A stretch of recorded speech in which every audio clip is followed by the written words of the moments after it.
There is currently a crisis at the heart of the European Union and it's been completely ignored by the mainstream broadcast media. What a surprise. So there is the recession thing going on. The Eurozone is not in a good situation. A number of countries are having economic problems. But I'm not even talking about any of that. I'm not even talking about the migration crisis. I'm talking about net zero failing and, as a narrative, collapsing. Yes, this is about Ursula von der Leyen and her team's obsession with going with the extra and ultra militant targets for net zero. It's absolutely not sustainable. And part of it is about wind industry. Wind power overall, there's been a lot of issues recently, even in this country. And there's a lot of problems with the exposure of the problems with wind, which we have exposed. But there's also a problem with the investments, right?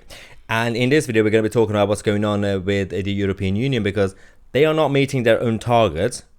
And throughout the whole process, ordinary people in Europe are suffering because of the cost of living crisis. But we have seen indications, including shares and stocks in wind turbine makers, Siemens Energy, Vestas and Nordex, which have all suffered losses in relation to the wind industry's flawed market design. They were up between 1.6% and 4.4% on the news. So that's already happening. There's also another issue, which is about the European Union's level of investment or lack of investment. And by the way, when you say investment, this is their words. Investment means, the real wording is spending, public spending, using taxpayers' money.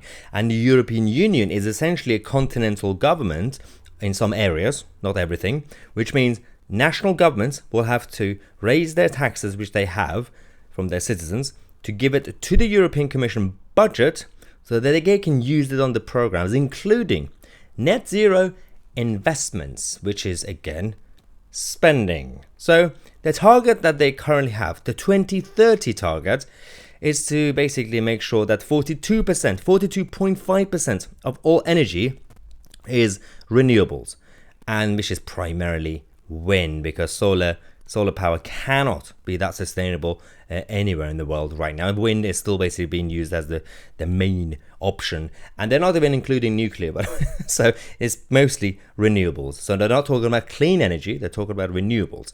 And that target, 42.5%, is very hard to hit right now. The European Union are having multiple meetings on a weekly basis, essentially emergency panic meetings, which Euronews is reporting on, as if you have been following it, and Reuters, but nowhere else.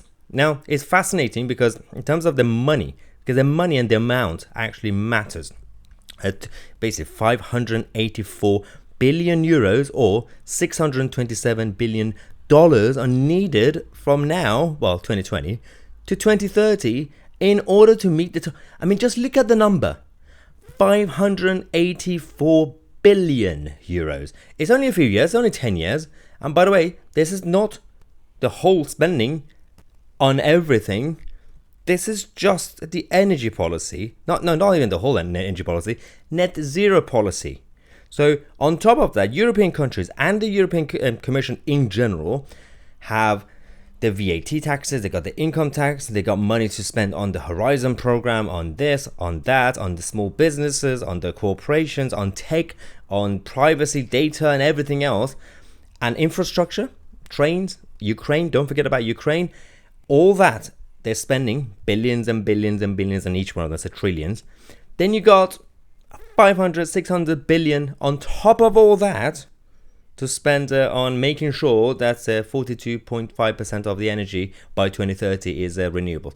I mean, the insanity is fascinating, but none of this has been reported properly. I'm going to keep an eye on it because some European outlets are talking about newspapers, so I'm going to go through all of them on a daily basis to keep you guys posted, because it's important to know what is happening next door to our country. I mean, not right now, because as you guys know, I'm currently in Istanbul, Turkey, but I'll be back tomorrow night, hopefully, and we're going to get a nice background. I don't like where I am right now. It's not that nice, is it? It's just a boring room. But as I said in the previous video, I'm going to have to do a separate video on my experience in Istanbul, because it's been fascinating. There's been some good stuff. There's been some bad stuff. There's been about £200 that was stolen by some crooked person. Yeah, we've been scammed a lot in this trip. Again, every time I come to Turkey, it's like I got something on my forehead. The Turks would see me like, we're gonna have to scam you. Anyway, let me know what you think. I'm Tousi, and we are the media.